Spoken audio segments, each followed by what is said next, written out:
linear equations, right?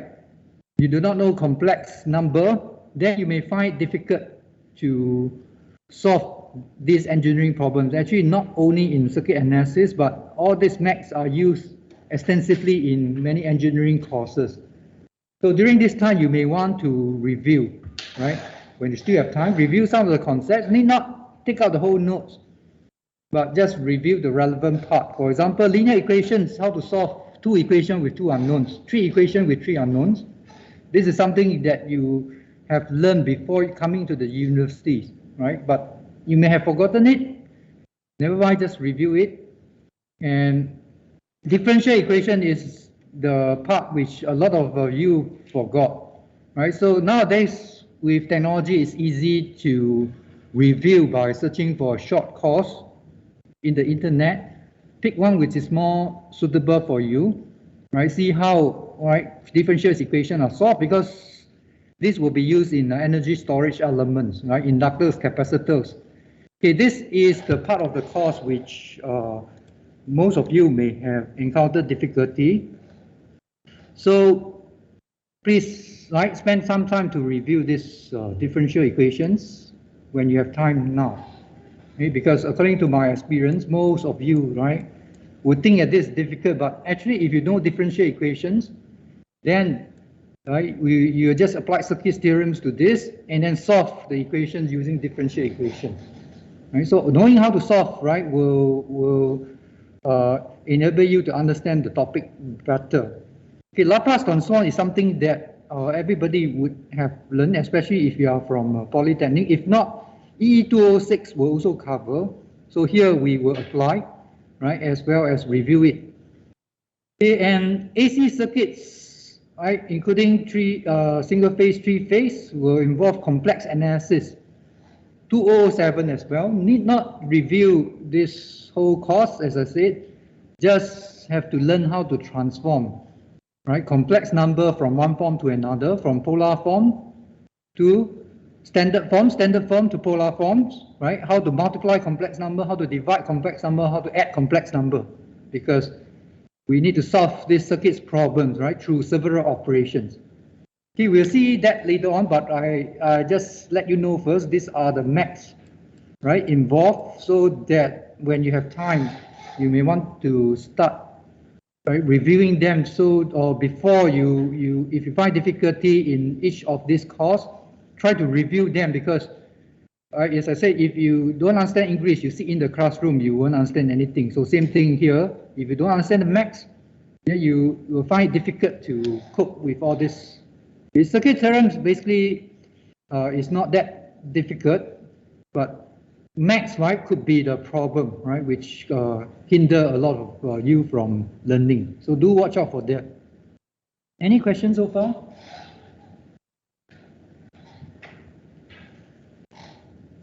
Okay, this course, as you know, is TEL. So the lectures is video sessions, right? Video sessions. In each week, you should go through the video sessions organized in from week 1 to week 13. And then we will have a face-to-face session, which is this session now, or I put it in hybrid group because during the past 2 years, many of you could be used to doing these online classes already, right? Especially morning class, 9:30. So therefore I provide these options, but you can come to this session as well in the tutorial class, so it's up to you. Okay, there will be lab sessions also, right, following by CA and exam. Okay, let me explain to you the purpose of all these different forms of learning. Right, firstly, all of us know that if you want to pick up a sport, new musical instrument, okay, what you need to do is to first know the basics, right? Know the basics, maybe we call theory. Okay, for example, if you want to learn swimming, so of course, maybe you can search YouTube videos, okay, go through the basics, the strokes, okay, but can you straight away jump into the swimming pool, which is your examinations? You can't do that. You need to practice, correct? So how to practice? how to ensure that we practice the correct thing in tutorial is the key. Okay, many of you turn tutorial into the video by just reading, right? When you read, then you're not practicing. Okay, this means that your lack of practice, therefore, when you jump into the swimming pool, you can't swim. So this is the main problem. Okay, in a tutorial, the purpose is to let you test whether you have understood the concepts in the video lessons or not, right? And because you are at the learning stage, sometimes you may not understand everything, but it's okay. You need to go through them so that when you come to these sessions, right, when we review some of the concepts, go through the problems, you'll gain a better understanding. Okay, the important thing is that even if you cannot solve the tutorial problem for the first time before coming to this class, after the tutorial class, you are urged to practice it, solve it, not read it. Okay, at this IT age, many of you establish the habit of just read.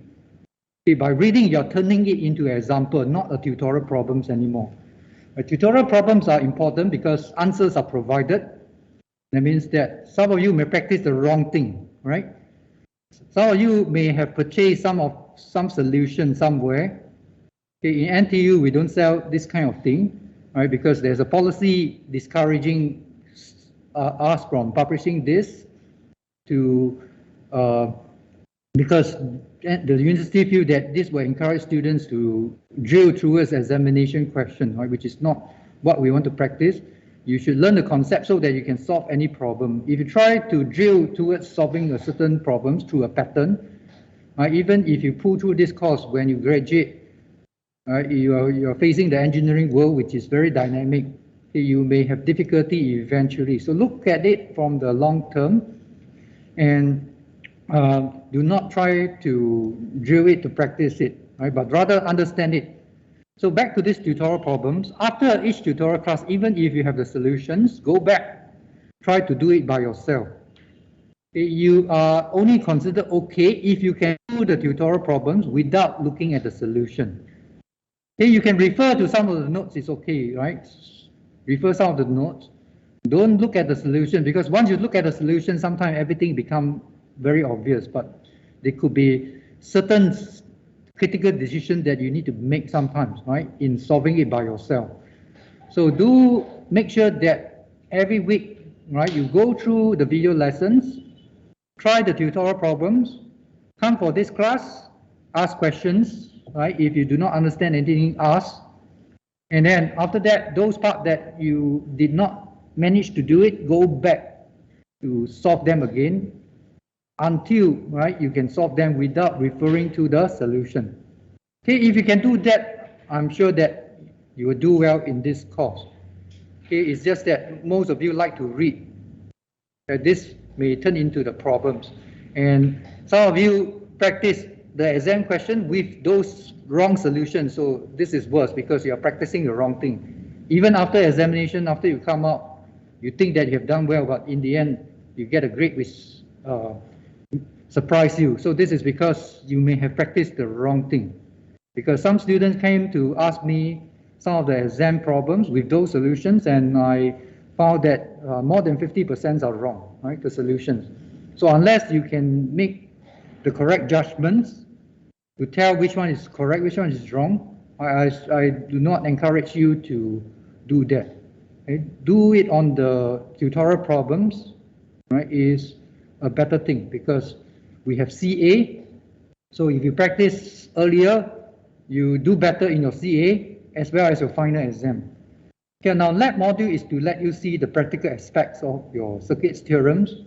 Okay, it also will enhance your understanding in the sense that, right, if you do not do this, sometimes when you go into the lab, you may not understand anything, right? Well, it's actually designed to enhance your understanding. And please refer to the lab briefings, view the videos, right, and other materials before you go to the lab, because this is 5%, right, each of your CA. So if you spend time to prepare, then you can do better in the sense that you have more time, right, during the lab sessions to complete everything. Okay, there are some questions also you may want to do it in advance as well, right, because the assessments will be based on your work done as well as the questions. posted in the lab manual.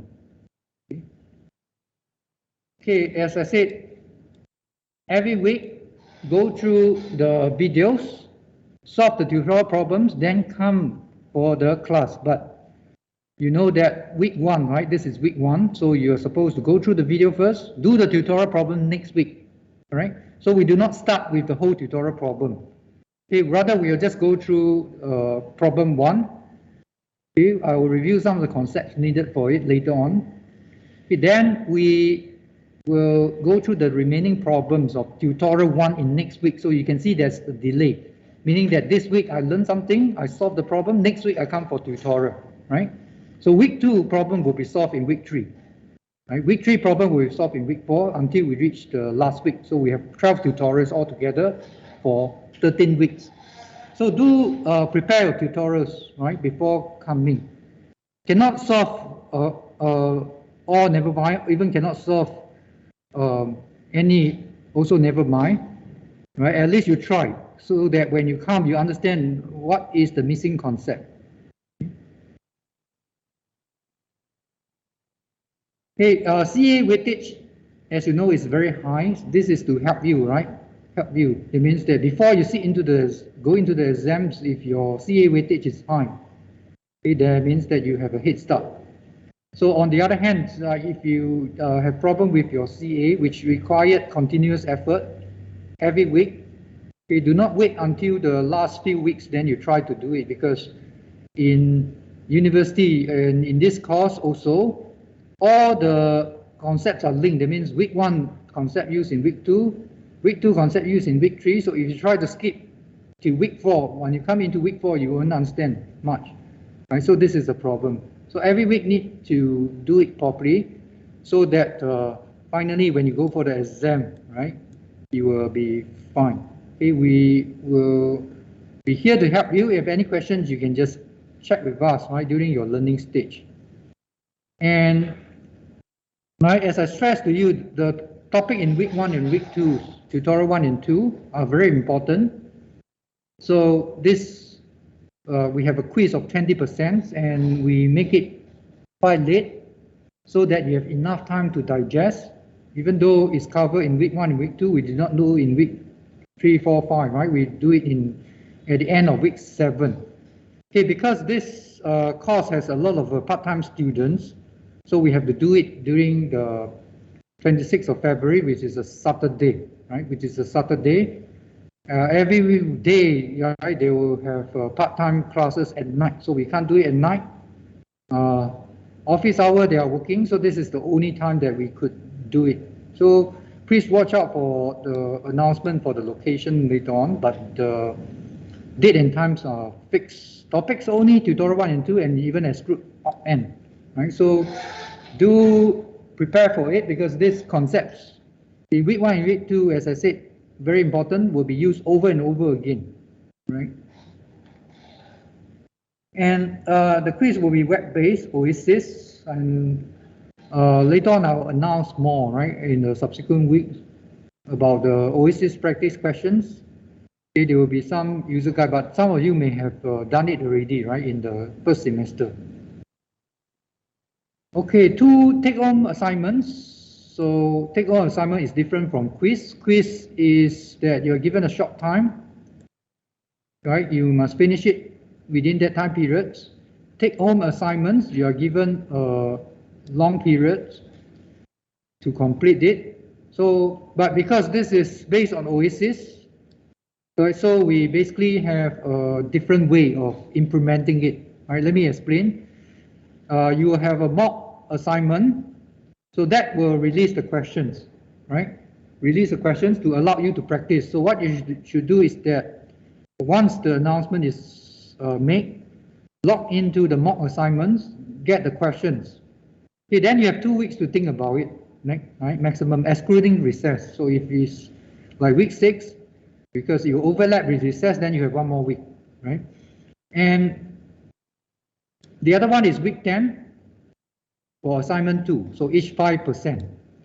And once you log into the mock assignment, basically you get the questions, right, on particular values.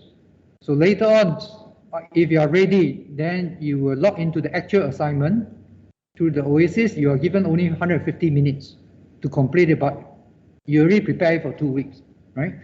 So you need to prepare it for some general solutions, for example, right, so that when you log into the systems, you can finish it. But in any case, 150 minutes is more than sufficient time, right, to do it over again, because once you understand the concept, you can do it similarly again. So do watch out for that. Log into the mock assignment as soon as you can. Know the questions, prepare for it, log into the actual assignment, complete it, submit it, right? And this will be 10%. So if you put in continuous efforts, some of the marks basically are quite easy to get. Take-home assignment, especially 5%, right? So this is already almost 10%. Okay, take-home assignment, basically, I suggest that you aim for full marks, right? Aim for full marks, seriously, because it's take-home. Okay, and you can discuss. Take home means you can discuss, right? But do not copy, because even if you do manage to pull through, but in the end, the real test, right, you will not make it. So this is it to help you to understand better. But if you do not see it that way, you wasted the chance, right? And lab also, right? Maybe not 10%, but you can easily get very high marks. Right? If you prepare well, answer the questions, right? Do finish the lab. Okay, quiz is perhaps the more difficult part to score, but as I said, our scope is only week 1 and week 2, right?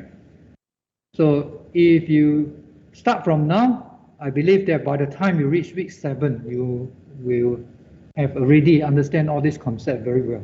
Okay? This is not that after week 3, week 4, we straight away do it. We allow you to have sufficient time to digest it and ask questions. So do prepare well for the lab menus. First part will be mainly on week 1 and week 2, basically, actually, and as well as the week 3 and week 4. And then subsequently, we have the part 2, two-port networks, transient response, and it will help you understand the concept better. Okay, textbooks are optional. Actually, in this course, the notes are very detailed to me, but some students, they want more practices, more examples. So we refer to the textbook, because textbook has more examples. Also, textbook has exercises with answers, right? Remember what I said, practice the correct thing. Any questions? Okay, in the beginning, sometimes we will review some of the basic concepts, but do not take it as a lecture, right? Do not take it as a lecture. This is a review. This is a review. That means that you should go through your video recordings. Okay, learn it first before coming to here. Okay, in human learning, we need to do it many times. Actually, nobody can instantly remember something, right? That's not what we learn. That's a machine, right? That's machine. What we learn is that we need to go digest it through many rounds. So this is one of the things also. If you've seen it during the first time, you will not understand it, but after go through it many times, right, you will understand it better. So let us start with the simplest, Ohm's law. Okay, actually most of you have learned it even if from JC. This is actually covered quite extensively. So Ohm's law is to establish the relationship between voltage and current for a resistor, right? R is the resistance, so V is equal to IR. And if you put these equations in another form, I is equal to V over R. Okay, the first equation says that given current and resistance, I can find voltage. The second current is that I'm given the voltage, I need to find the current. So V divided by R. Now 1 over R is called the conductance, right? And this is obvious. Conductance is inversely proportional to the resistance. The higher the resistance, the smaller the conductance. And if you put this into here, I is equal to GV. right? I is equal to GV. So given the resistors, the units could be specified, right, differently for resistance and conductance. So you need to read units carefully sometimes, right? And these are the special case. A short circuit is where resistance is equal to 0. Okay, if you put R equal to 0, then obviously for any current, right, doesn't mean no current, there's still current, the voltage will be equal to 0. So this is actually a wire, right? A wire, zero resistance. In practice, is we call negligible resistance, very, very small, right? Unless it's a superconductor. So this is a wire, all right? And if the extreme case R equal to infinity, okay, if you put R equal to infinity here, then 1 over infinity is 0. So current becomes 0. It means that it is open, right? Like you switch off something. Air is an insulator. Electricity cannot, current cannot pass through it, right? So it is open. Now in your lab, right? In your lab, you need to put on proper shoe because that is insulator. Right? Insulator has infinite resistance or very, very high resistance. Our body has low resistance. So if you accidentally touch something, it will go through your body to the ground, right? To the ground. And because our resistance is low, so the voltage, the current is high, all right? Given a certain voltage, low resistance give you high current pass through you, and this is the reason why we must put on, right, proper shoe for all lab sessions, right, so that you're properly insulated. Now power is always V times I. Whether is it a resistance or not, it's always voltage times current. Okay, but different components have different relationship between voltage and current.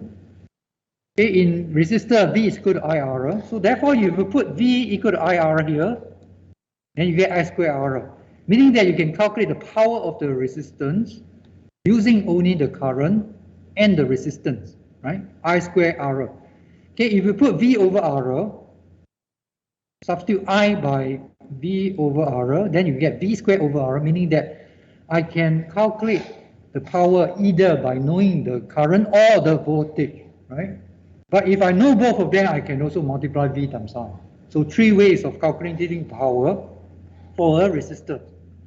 Now other components, right, such as capacitor, inductors, they will have different relationship between current and voltage, which you will learn later. Ohm's law is only for resistor, right? Now sometimes circuits may be hard to visualize because it's something we cannot see. Humans learn by seeing. Okay, but you can try to relate it to these physical systems, which is quite similar. Okay, we have a pump, right? When it has a pressure, it will cause a flow. You can regulate the flow by a valve, right? Tightening, opening, correct? So this pump is similar to a battery in a circuit. Now battery supply current, which is regulated by the resistance value. So if you go back to Ohm's law, you can see that the higher the resistance, the smaller the current. So it's controlling your current, right? That means that if you know how to design this, given a certain voltage, you can design a resistor to produce a certain desired current. Okay? This will also tell you what kind of rating you need for your wires, right? What kind of rating you need for your wires in order not to destroy the wires. Okay? So basically over here, we have two components. One is called active, one is called passive. Now pump need energy supply. There's no way that you can carry a pump without plugging into a power supply and it will work. So this is what we call active. It needs external energy, right? And passive are those that normally we do not need any external energies. A resistor is one thing, right? There's no external energy needed. And another important factor over here is that Now in this pump, right, this is so-called the high pressure, this is called the lower pressure, correct? So your water actually work against the law of nature. It flow from low to high, correct? So this is similar in electrical circuits. If I have a lower potential and a higher potential, if my current can't flow from low to high, there must be some external energy to do so, correct?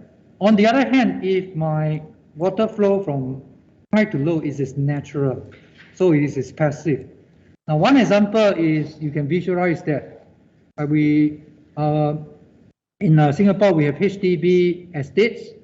Now, to supply water to all the units, right? What they do is that they use a pump. They use a pump to pump up water to the top floor. So this needs energy. You're working against nature. Water flow from high to low, right? But if you want to move from low to high, you need external energy to pump it up.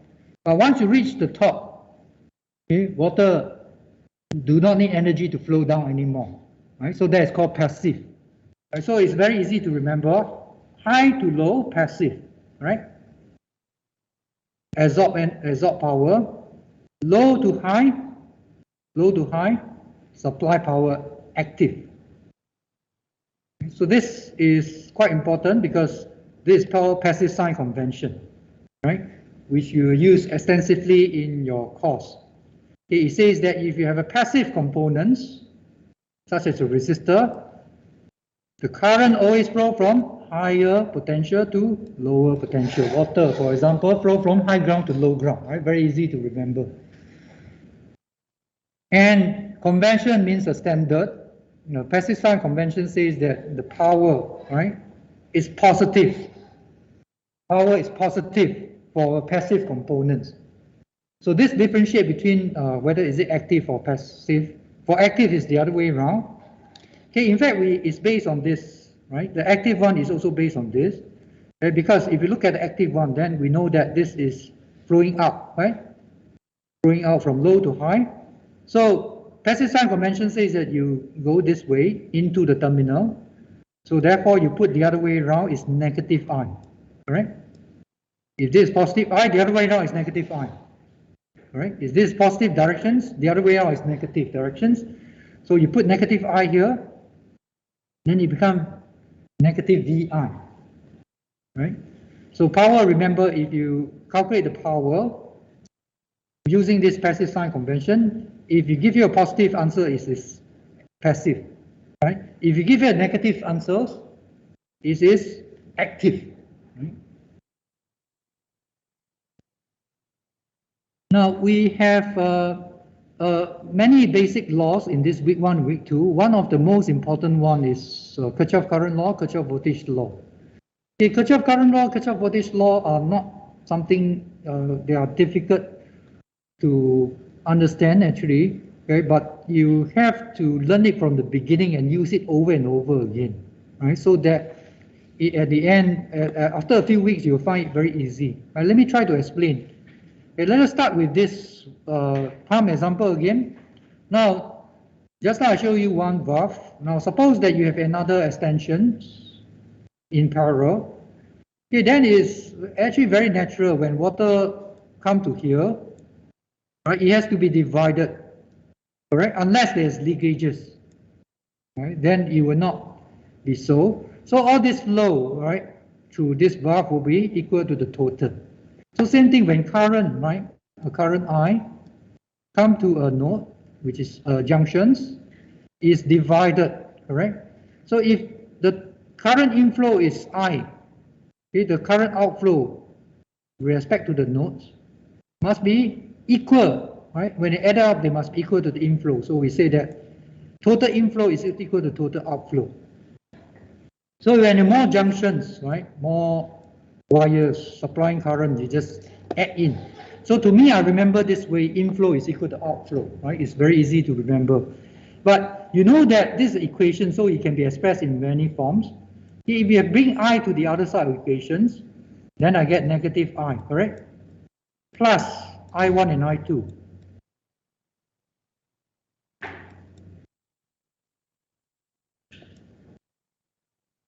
So this is basically what is stated in the notes. The algebraic sum is equal to 0. But what it means is just inflow equal to outflow, correct? Now, we can also write down these equations by saying this. Let us assume that our outflow is positive. The inflow is the reverse, right? Negative. So therefore, the sum will be equal to 0. Okay, you can also write this way, correct? I1 plus I2, sorry, negative I1, negative I2 plus I is equal to 0.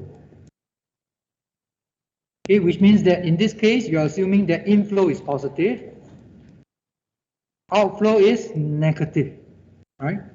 Inflow is positive, outflow is negative. So 3 ways of writing down Kirchhoff current law. My preference is this one, but different people have different preference.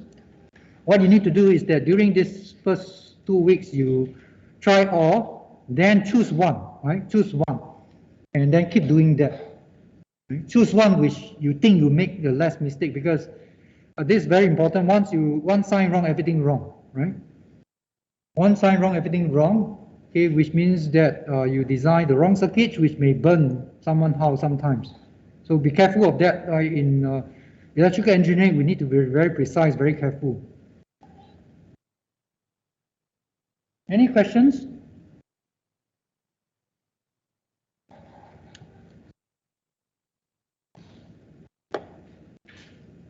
Okay, so if you go back to look at this, right, then it's quite easy to understand. Current entering and leaving the nodes, all right? You can say that current, this is entering, right? 1, 3, 4 entering. 1, 3, 4, they are entering, is equal to current leaving. Then this one is just that current entering, I put positive. Current leaving, I put negative, but you can see that you're doing the same thing, right? No difference at all.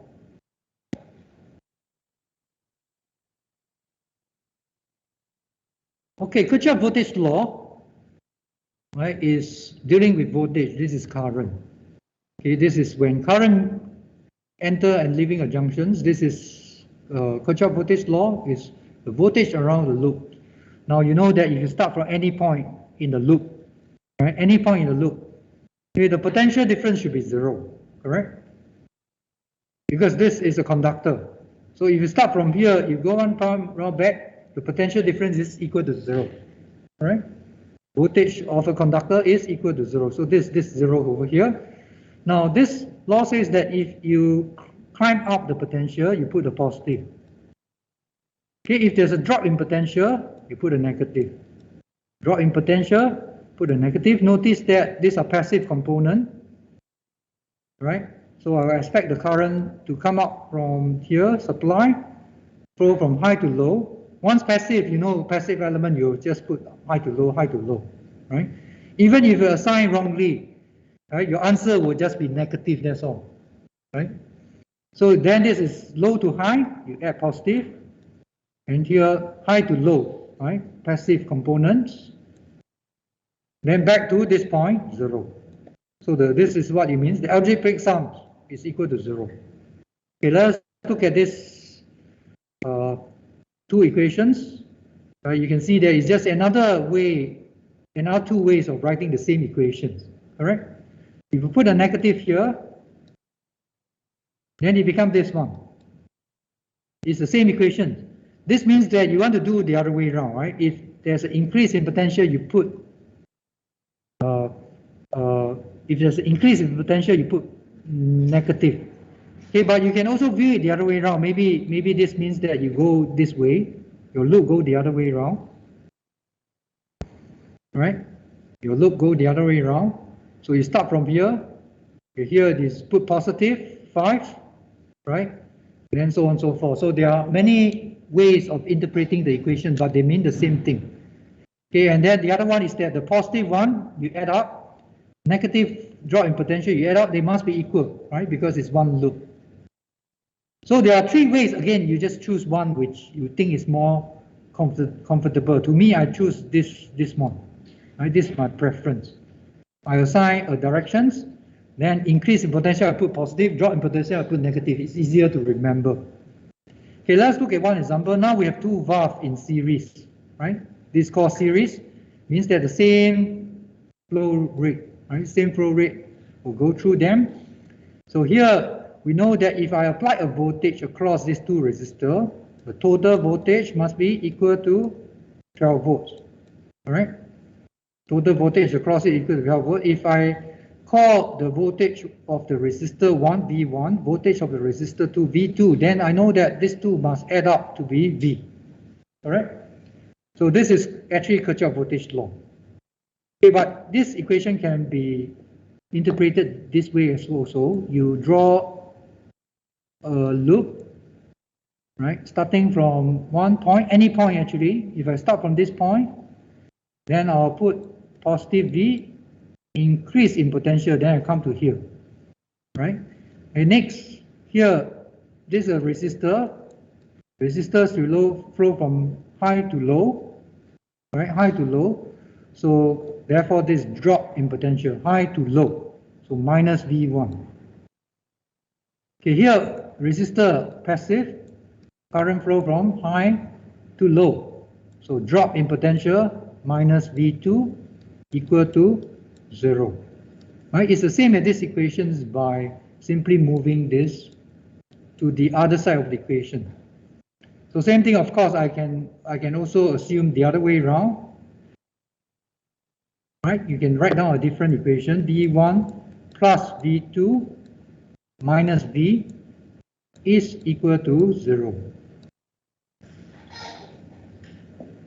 Right? It will all give you the same equation. Okay, so go back to review all this concept again and then practice it, right? You will understand it better. Okay, next is the voltage division law. Now, just now we know that V is equal to V1 plus V2. This is called Kirchhoff voltage law, right? When you apply a voltage across these two resistors in parallel, we know that it should add up to be V. But in electrical engineering, we want to be very precise. We want to know exactly what is the value of V1, what is the value of V2, right? So this is what voltage division law is about. Okay, in fact, we want to know what is V1 as a percentage of V. V is this voltage, 12 volts. Right? What is the percentage of 12 volts distributed to V1? What is the percentage of 12 volts distributed to V2? They should add up to be 12 volts, we know, but what is the proportion? 6 plus 6, 8 plus 4, right? 3 plus 9. So this is what we want to know. So this is a very important law. It allows you to calculate V1 and V2 in terms of V instantly, if you remember the formula. But do not blindly remember the formula. Go through the derivation first, right? Convince yourself that this is true, then you remember it. So next, I'll just combine everything that we have learned so far. Kirchhoff voltage law, Ohm's law, right? Ohm's law. V1 is equal to IR1. V2 is equal to IR2. Notice that they have the same current. So series means same current, right? Remember that series means same current flowing through them. Now, since they have the same current, you can take out this common term, and therefore it's easy to express I in terms of V. So V is equal to R1 plus R2.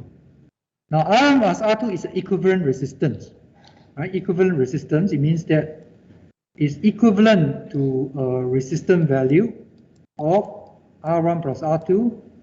Right, therefore, you can see that V divided by Req, V divided by Req is Ohm's law again. All right, you find the current. Okay, but what we want to do is to find out V1, V2. Then back to Ohm's law again. V1 is equal to IR1. V2 is equal to IR2. Now we have expressed I in terms of V, so you just substitute into here. Then you get V1 equal to R1 divided by R1 plus R2 multiplied by V. V2 is equal to R2 R1 plus R2 divided by R1 plus R2 multiplied by V. So this is exactly the percentage, right? The ratio. of the distribution. And you can see that when you add up these two, it becomes 1. Correct? Then you go back to this one. Okay, which means that, for example, if you want to calculate V1, then you use 4 divided by 4 plus 2 multiplied by 12, right? If you want to calculate V2, you use 2. R2 is equal to 2 divided by 4 plus 2, total resistance, multiplied by 12, right? You get the voltage across each resistor. So voltage division law, right, is how the voltage is divided, right, in a series combinations. Now, this is more general, right? If you have more resistors, just now I showed you 2, you have more, say n number of them, then the concept is very similar. V1, V2 to Vn. N is the number of resistors. Then they are in series, same current, so IR1, IR2, IRN, right? Since they are in series, you can take out the common term I, then you get V over Req. So Req is the total resistance added up together if they are in series. Series means same current, remember that. Okay, if any of the current is not the same, then you cannot do that, correct? So that's why, right, in series you can add them up. Now, voltage division law can be written down in general as well. If I have so many resistors connected in series, I can write a similar form. R1 is for V1. So IR1, put I into here, correct? You get this. So basically, it's R1 divided by Req, right? R1 divided by Req, equivalent resistance of the total representations. Okay, so similarly, Rn is just Rn divided by Req, right? Total resistance multiplied by V. So this means that the V1 is a percentage of V, the voltage applied across them, right? According to the ratio of the resistance. Right? Very easy to remember. R1 put V1 put R1, V2 put R2, Vn put Rn at the numerator, divided by the denominator, which is the equivalent resistance of all added up. Right, in your notes, right, you basically have this one, which is for two resistors. Okay, so for 2 resistors, right, this is a special case. Now let us go for current division law. Now current, as we know, is divided, right, at the junctions, and we know Kirchhoff current law says that inflow equal to outflow, right? But now exactly we want to know if I have 5 ampere flowing to here, okay, how much, what is the value of current flowing through this resistor? What is the value flowing through this resistor? All right, that means 5, right? This one, is it 2 plus 3 or 3 plus 2 or 2.5 plus 2.5, etc. We don't know exactly what is I1, what is I2 as a percentage of I, right? As a percentage of I, what is I? I is your inflow, right? Which is divided across 2 resistors. Okay, then everything again is just to combine what we have learned so far. KCL, Ohm's law. Now you have current expressed in terms of voltage, V over R. I1 V over R1, I2 V over R2. Now for parallel, same voltage. That means that this 12 volt is applied across this 4 ohm resistor, and is also applied across this 6 ohm resistor. Right? They are parallel. Okay, therefore, I have V over R1, V over R2. I can take the common term VR, bring R to the other side of the equations. I take note that this becomes 1 over R1, 1 over R2. This is called the conductance. So easier way to remember is that G1 plus G2. Right? Then next, current I1 is V over R1. Right? Current I2 is V over R2. Ohm's law again. Okay, but now I can substitute this V into here. Then I get the proportion. All right, so this is easier to remember. This is G1 over G1 plus G2. right? This G2 over G1 plus G2. Okay, this is easier to remember. Why? Because G1 for I1. G2 for I2, correct? Easier to remember. Now, in your notes, you may see something different. I'll explain that later on. Okay, but let us look at this n, right? N number of parallel resistors. Here we have 2.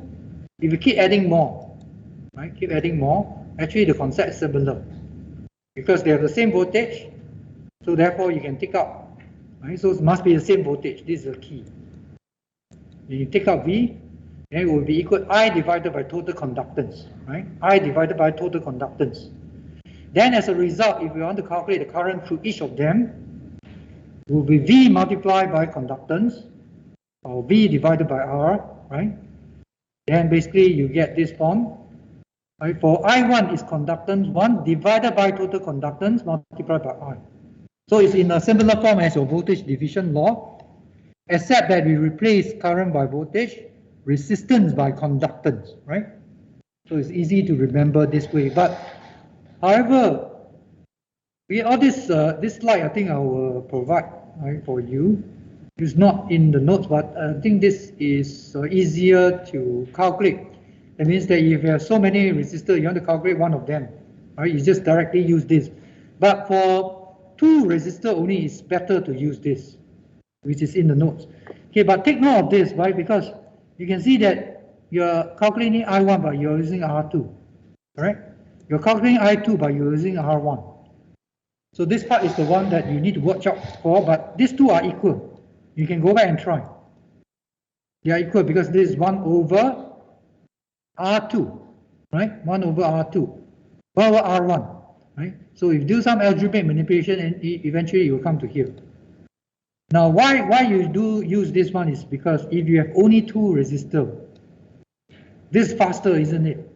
Because this you need to invert, right? But press calculator, everything is the same, but you still need to press carefully, correct? So 2 resistors is faster to do this. So those are circles, but in terms of many of them, you can do it instantly using this. Well, this one you have to do 2 at a time, right? This is only for 2. And also take note that many students will put this as R1, then everything will be wrong. Not R1, R2. Okay, that means that if you want to calculate I1, you take the resistance of the opposite branch. And calculate I2, you take the resistance of the opposite one. Right? Actually, the numerical value is not important. You just take the resistance of the opposite branch. Because I can also call this I1, I can also call this I2. Correct? If this is 10 ohm, this is 20 ohm, there's no such thing called I1, I2 anymore. You just take the resistance of the opposite branch, or you take the conductance, right, of the current branch.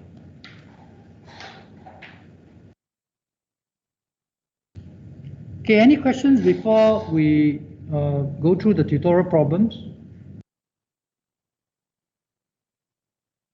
Okay, now if you look at these circuits, right, having understand all the concepts in your lectures, then it will be easier to solve.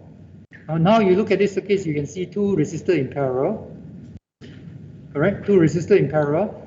So therefore, even before you start solving, you may have some overview in mind already. So this is my overview. I will try to simplify these 2 resistors. Right, this is the symbol for parallel. Right? Parallel. It means what? R1, R2 divided by R1 plus R2. Okay, this is 3 times 6 R1, R2 divided by R1 plus R2. Right? So you get 2. 18 divided by 9, 2. It means that this resistor can be simplified into equivalent resistors of 2 ohms because they are connected in parallel.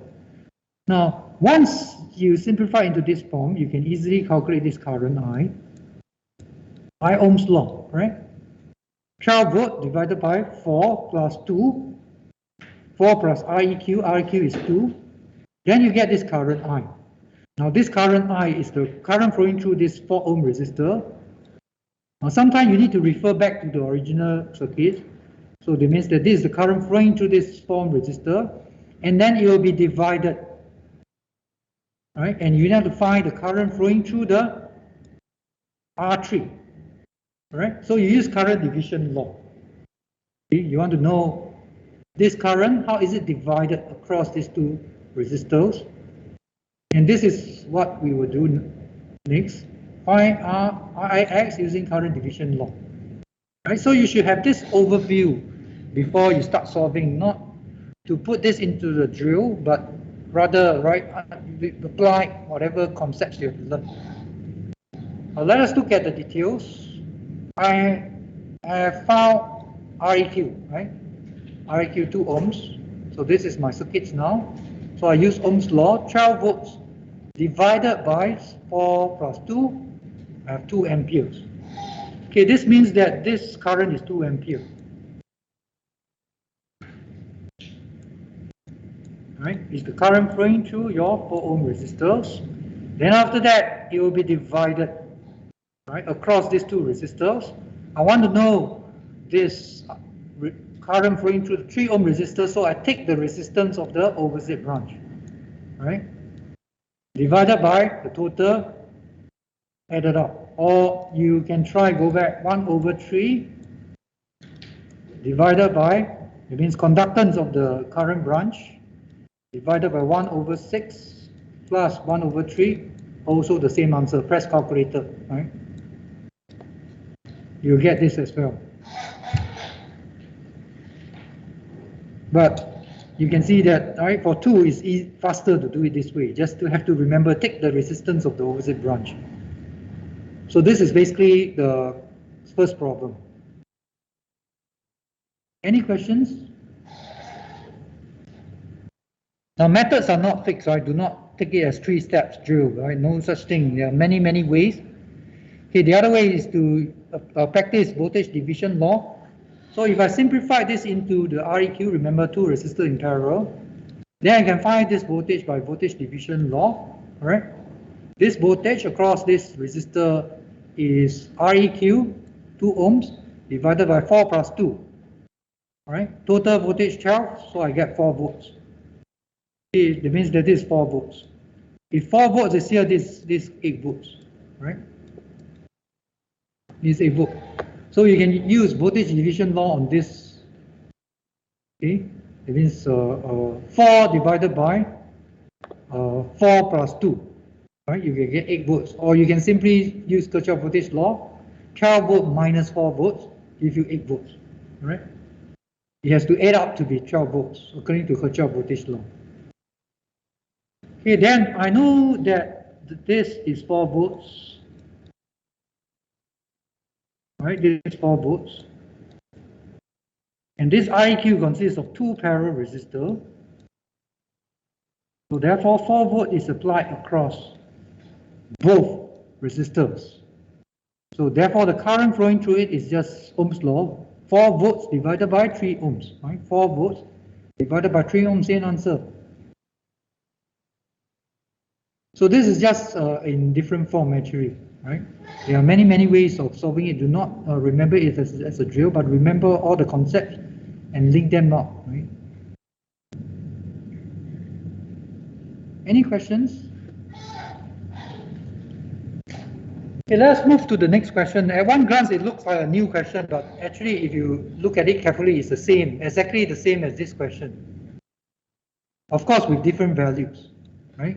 Because in circuits, it can be drawn in different form. Okay, this is how it looks like in the current form, but if you redraw it, it becomes this one, which is exactly the same as Q1A. All right. So sometimes you may want to redraw it, but of course you need to draw it correctly, right? And here is how you can interpret. You have this 18 volts source here.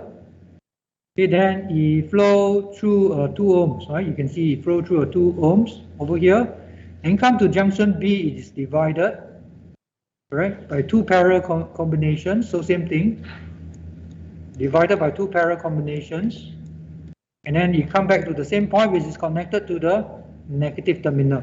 So basically they are the same. If you think that it's easier for you to interpret this way, then just redraw it. Okay, now with this, then we go back to our previous questions. We simplify this to by parallel. 6 parallel 12, 4 ohms. Right, 4 ohms. And once this is 4 ohms, then you can calculate the current I flowing through the 2 ohm resistor, because this is 4 ohm. 4 plus 2, 6. Right? 18 divided by 4 plus 2 give you 3 ampere. It means what? This current is 3 ampere. Right? This current is 3 ampere. Then you want to know how is it divided. 3 ampere, how is it divided? Across 2 parallel resistors. It must be in parallel. Right? Current division law only, right, applied for parallel combinations. Voltage division law only apply for series combination. So we apply current division law. If you want to find I1, you take the resistance of the opposite branch, 6. Divided by 6 plus 12, multiplied by I is 3. Right? Inflow is 3. Then you know that 1 ampere go through here. Now next, if this 1 ampere, right, this must be 2 ampere. According to Kirchhoff current law. Or if you want to practice current division law, do it one more time. I2, take the resistance of the opposite branch, which is 12 ohms, divided by 6 plus 12, multiplied by 3, 2 ampere, same. Okay, once you know current, you can find voltage by using Ohm's law. If you want to find VAB, is the voltage across the 2 ohm resistor. So it's 2I, I is the current flowing through it, which is 3 ampere, right? 3 times 2, 6 volt. VAB, BC is either the voltage across 12 ohm or the voltage across 6 ohm, because they're parallel. Parallel means same voltage, all right? So whether you use 12 times I1, 6 times I2, you will get 12 volts, the same. Or you can use I times Req, also can, right? You can see that this I is 3, Req is 4, all right? So I times Req also 12 volts. Any questions?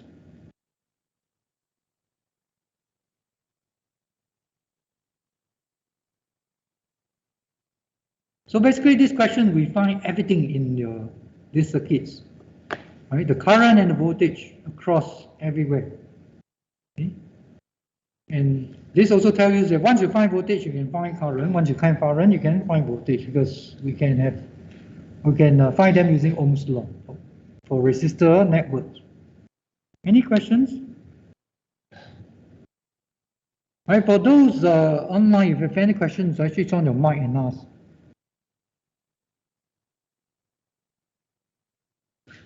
Okay, if not, let's go through the last part of question 1. Here, the only difference is that now you have a control source.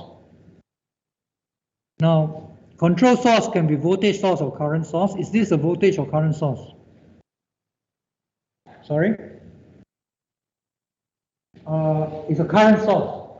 Actually, how do we know it's a current source? The arrow. Right? This is a current source, isn't it? Arrow. Right? Voltage source is either this form or this form. Plus minus. Okay? Once you see a plus minus, it means that it's a voltage. Once you see arrow, is current. The arrow tells you the directions of the current. Okay? This means that this is 10 ampere.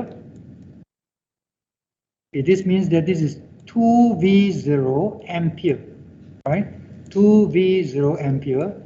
The difference between these two is this is called independent source. It means that you'll always be 10 ampere. But this current will not be independent. It will be dependent on what? On the voltage across the 4 ohm resistor defined in this convention, right? So it could be one kind of components, right? In the senior years, you'll learn more about the control source. Right? It could be a transistor, other electronic components, right? Which is not the independent source, which is some kind of battery, right? Battery is independent source. Control source basically represent other electronics component, which is modeled in this way. Okay, here, this 2V0, V0 is depend on the voltage across the 4 ohm resistor in this convention, right? Do not change this one. Okay, it's defined. It means that if this voltage is positive 2, this will become 4 ampere, right? If this voltage is negative 1, then this will become negative 2 ampere, meaning that it should be the other way around. Right? So this is actually a control source.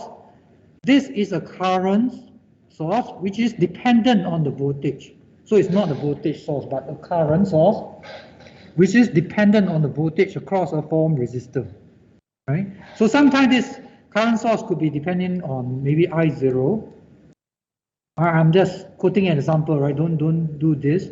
I0 could be somewhere in the circuit. It's I0. Okay, that is amplified by 2 times over here. So this, whether is it a current or a voltage source is indicated by the sign. The diamond is for control source. Circle is for independent source, right?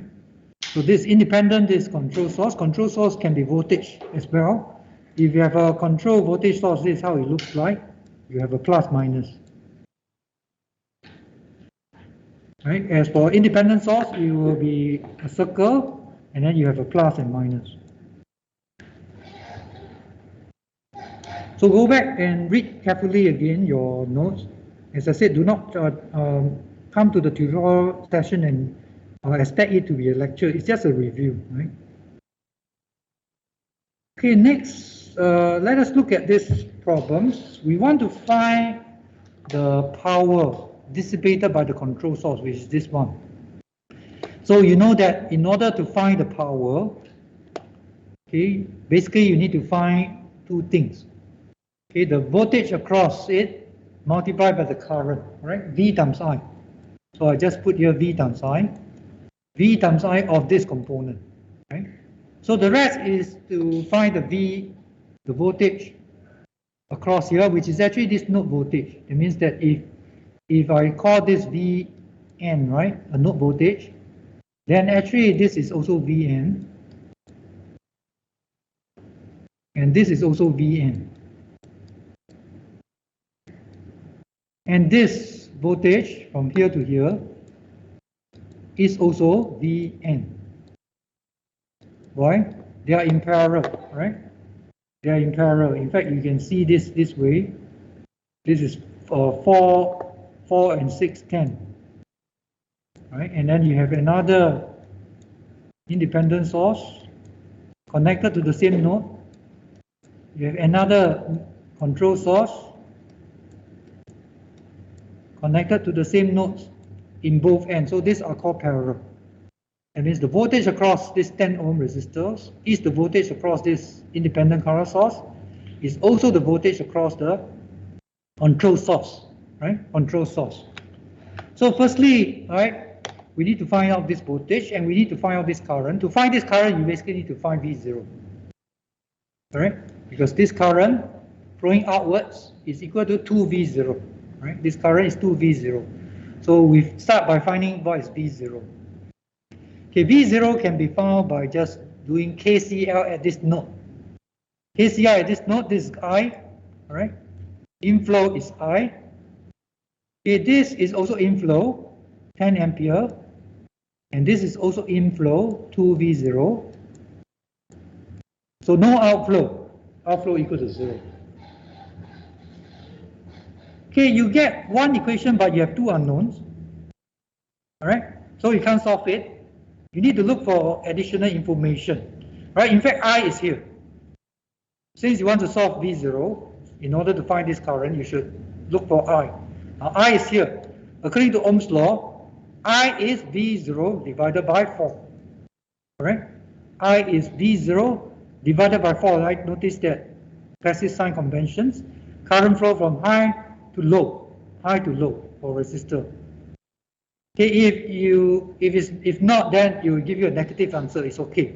Right? Actually, we don't really know what is the direction of the current. So here, sometimes we just assign. Okay, but this one you cannot change because this is a convention for this. Okay, if you change this one, then you get everything wrong. Okay? Now, then you put into here, basically you have only one unknown. Then you can solve for V0, right? V0 is negative 4.444 volts, which means that from here to here, here to here is negative 4.44, right? Which means that from here to here is positive 4.44. Okay? But you should not change this, right? Just leave it because this basically will determine this one. This will be 2 times of this. Okay? 2 times of this. So this is what we mean by control source. If this is negative 4.444, this is negative 8.888. If this is 2, then this is 4. Right? So you're dependent, but this one is always constant. But for example, if I change this resistor, obviously you'll change this one, then you'll change this one, but this one will not change. Right?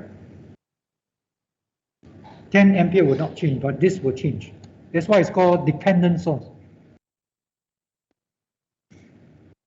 Okay, therefore, after you found V0, then basically I know this current of the control source, right, is negative 8.888 ampere. This is the current source, not a voltage source, but it's depending on the voltage across this 4 ohm resistor.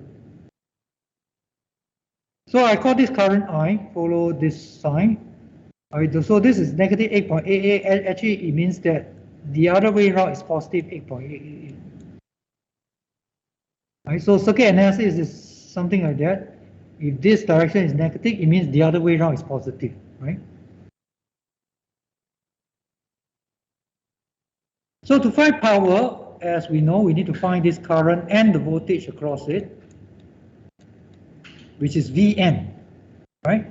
Which is Vn. And Vn can be calculated from this branch because it is the voltage, right, across the 10 ohm resistor. It's the same, they are in parallel. So I use the voltage across the 10 ohm resistor.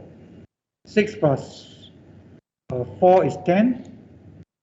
Now, this voltage with respect to ground, right? So be careful of that. If this is positive I, this will be negative I, right? This will be negative I. So we must multiply by negative I because from here to here, right? From here to here. Okay, or if you're confused, you just put Vn here. Okay, then you use Kirchhoff voltage law around this loop, right?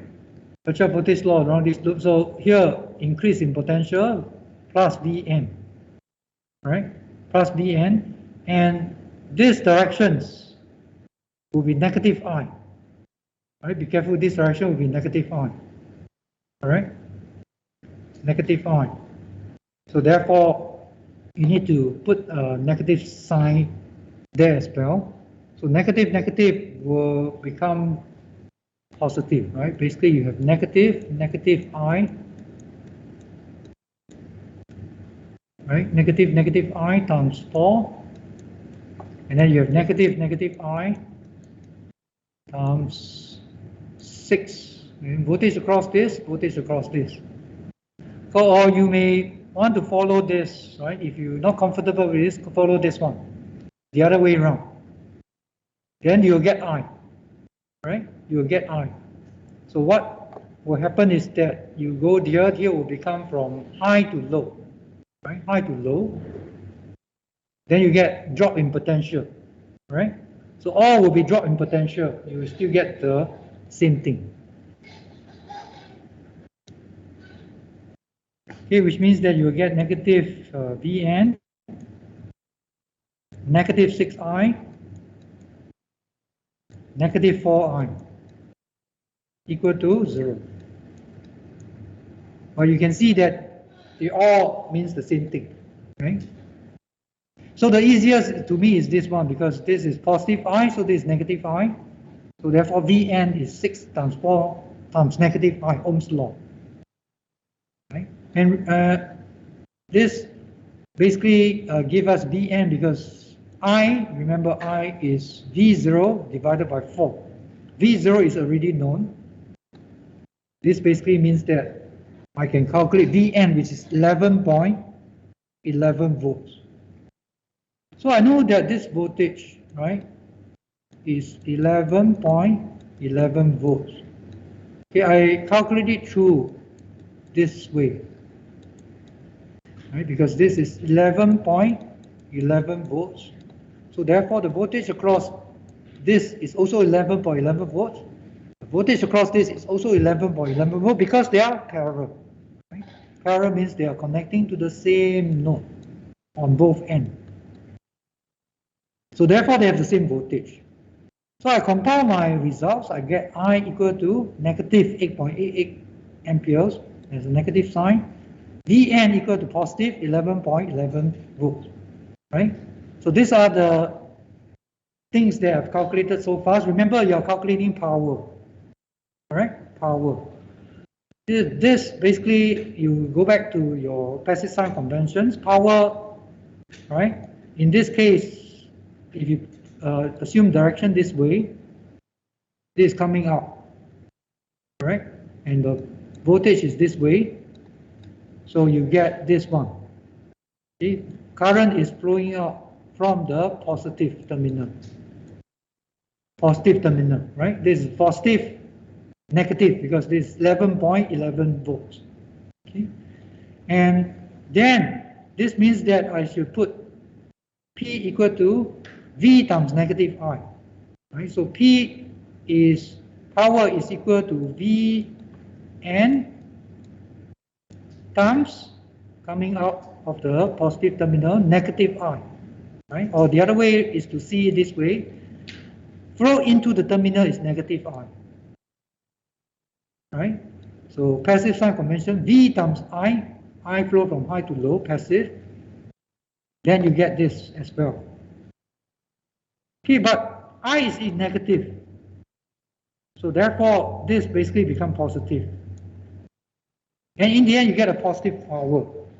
Okay, this means that this control source is absorbing power. It is not supplying power, right? It's a component which absorbs power. It uses power in this case. And it's equal to voltage times I, 98.76 watts. So therefore, you can see that P is equal to VI is used for any component. And what you need to do is to find the voltage across it, the current flowing through it, multiply them together by passive sign conventions, right?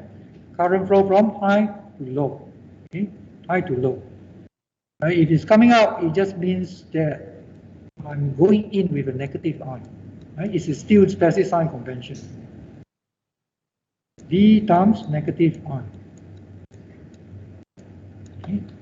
So this is the case, and in the end, I get a positive because my I is negative, meaning that this is negative, right? This is negative 8.88. It means that this is positive 8.88, which means that there's a positive 8.88 going from high to low. Therefore, it is positive power, absorbing power. Any questions?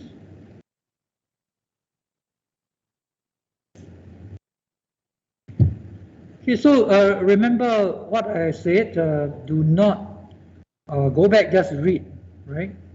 You should go back, cover it up, and do on your own. Of course, you cannot do, you refer to it, but you should do it until, right, you do not need to refer to it anymore. Okay, then you're okay. Okay, otherwise, if you read it, then it will just become another examples in your notes. Right? So the main purpose is for you to practice the correcting with answers. Okay? You must do until you can get the correct answers and also the correct sign. Right? Sign is critical over here because one sign wrong, all the equations wrong. Right? Subsequently, you learn you're going to solve many equations. One equation, one sign wrong, all wrong. And so this is very important. We need to be very precise in the calculation. Any questions? Okay, if not, that's all for the tutorial today. So do go back, review the materials for week 1, prepare for the remaining problems of the tutorial 1, 2 to 5 before coming to the class next week. Okay, I'll see you next week. Thank you.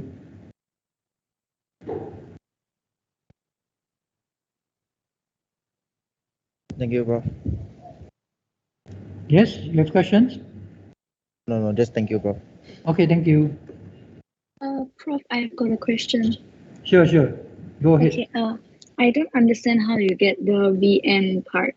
The Vn is equals to 11.11. I don't understand that part. Vn, right? This one, right? Yeah, yes. Okay, so you can see from here that these three are in parallel, correct? This Yeah. 10 ohms, 4 plus 6, correct? Correct. This terminals is common to both three elements, and the other terminals is also common to all three elements. So basically this means that they have the same voltage. All right. Okay. It also means that if I calculate the voltage across this 10 ohms, then it is also the voltage across this 10 ampere independent source and also the voltage across the control source. Because to calculate the power, you need to calculate the voltage across the control source and the current, right? Mm. So parallel means same voltage. Okay, because if you look at this question, you can't calculate the voltage across this, right? I also cannot calculate the voltage across this. This is the current, this current. The only way is that I calculate the voltage across a 10 ohm resistor. 4 plus this is 10. So this is equivalent to 10 ohm. Okay. Right? It means that over here you have a equivalent 10 ohm resistor. So 10 times current flowing through it, which is what? Which is negative I. Okay, because this is positive to ground. Right? So this is I. Right? This is I. So the other way around is negative. It means that in circuit is that if you have this direction is called I. The other way around is called negative I. And current flow from high to low, passive. So V is equal to IR. Negative I times R. Right? Okay, but I is not known. I is not known. The only thing we have is this V0, negative 4.44. So this means that I have V0. Now V0 is here. Okay, if you look at this resistor, right? Actually, what it means is that this convention assigned in the questions for this. I do not change this one. It means that from here to here, you end up calculating V0 as negative 4.44. Okay, it also means that the other way around is positive 4.44.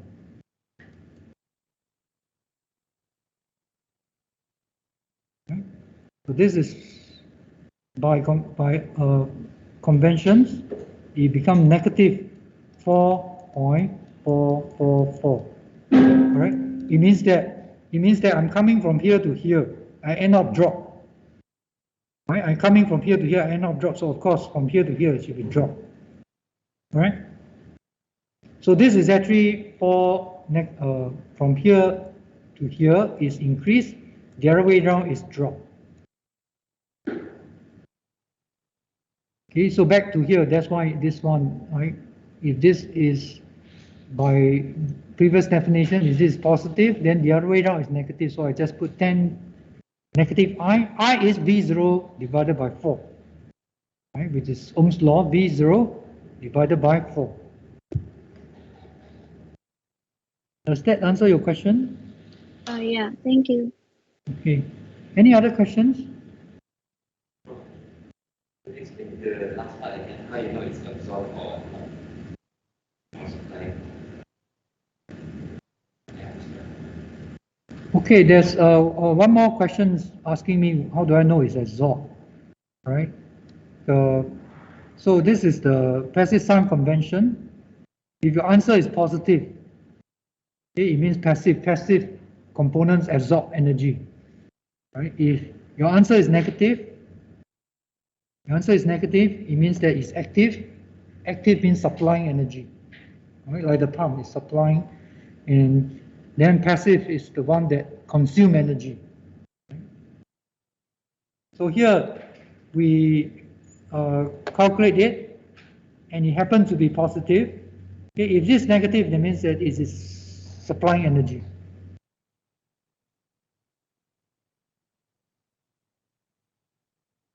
Any other questions?